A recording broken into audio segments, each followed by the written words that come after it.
Être représentante dans une constellation, c'est quoi?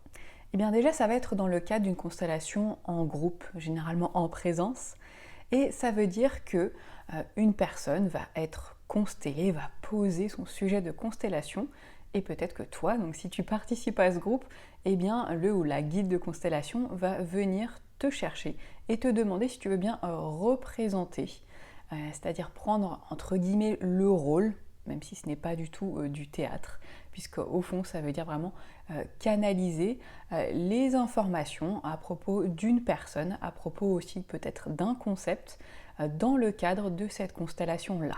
Je te donne un exemple pour que ce soit un petit peu plus clair. Disons très schématiquement qu'il y a une personne qui vient poser le sujet d'un manque de confiance en soi. Après avoir échangé avec cette personne, le ou la guide de constellation va déterminer que, on va dire qu'il faut placer le père, la mère de cette personne, et puis on va mettre aussi, je te disais, un concept, le concept de la confiance en soi. Et donc, la guide de constellation va venir chercher des personnes du groupe pour représenter ces trois personnes ou donc concepts, et va les placer dans l'espace. Et donc, voilà, si tu te retrouves à être choisi et être placé comme ça, peut-être pour représenter le père ou la mère ou la confiance en soi, eh bien, ce que le ou la guide de constellation va te demander, eh bien, ça va être, à chaque fois que tu es interrogé, simplement de décrire toutes les sensations, tous les ressentis émotionnels, physiques ou autres que tu peux avoir. Et donc là, ça semble peut-être, si tu l'as jamais fait, un petit peu surprenant, mais ça se fait tout seul. Il n'y a pas besoin de don particulier. Tu es placé, et comme tu es placé dans le cadre de cette constellation, eh bien peut-être que voilà, si on t'interroge, tu pourras ressentir que tu as chaud, tu as froid, tu as mal à la tête, tu as envie de te déplacer, tu as besoin de dire quelque chose. Il y a tout ça qui peut se passer. Et donc la guide de constellation va interroger comme ça le père, la mère, la confiance en soi, et ainsi de suite, et faire bouger les choses au fur et à mesure pour faire avancer la constellation.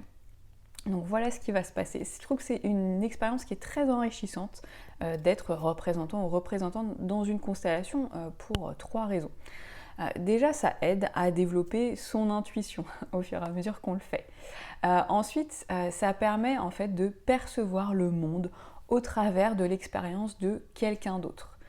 Voilà, moi je ne serai jamais le père de quelqu'un a priori, et pourtant si je représente le père de quelqu'un dans une constellation, ça me donne cette perspective-là.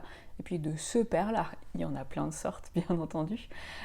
Donc ça permet, je trouve, de développer différentes perspectives sur le monde, de voir, de ressentir des choses qu'on pourra a priori jamais vraiment ressentir dans sa vie à soi.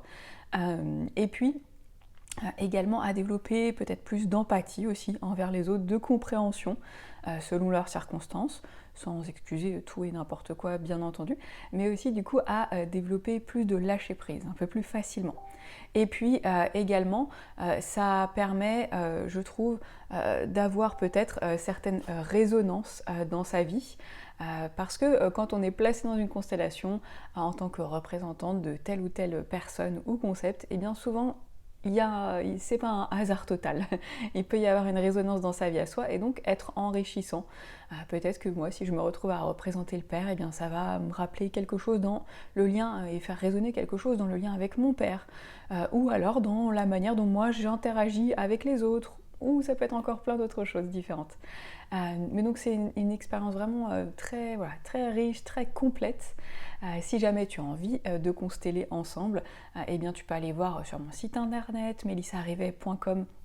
Tu peux aller voir si tu es sur Instagram dans le lien dans ma bio, ou m'écrire un message privé si jamais tu n'as pas trouvé les prochaines dates, parce qu'il y en a. Je te remercie d'avoir regardé cette vidéo et je te dis à très bientôt. Si tu as des questions, bien sûr, pose-les moi en commentaire.